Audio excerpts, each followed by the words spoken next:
मैं अपने दिल की सब सच्चाइयों के साथ ये इकरार करता हूँ, मैं तुमसे प्यार करता हूँ। मगर जो कह रहा हूँ मैं, बहुत मुमकिन है कि पूरे सच की आँच इससे न गुजरी हो। मेरे होठों पे जो लफ्ज़ मोहब्बत है, बहुत मुमकिन है वो मेरी ज़रूरत हो।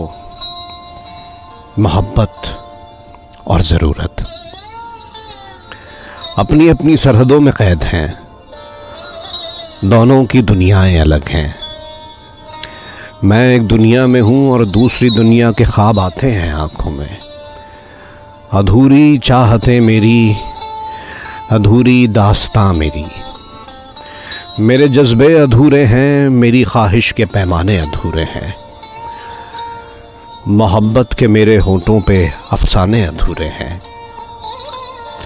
अधूरेपन की एक दुनिया में मेरे चारों तरफ है, अधूरेपन की एक दुनिया मेरे चारों तरफ है। फिर अपने दिल की सब गहराइयों के साथ, सब सच्चाइयों के साथ ये इकरार करता हूँ, मैं तुमसे प्यार करता हूँ।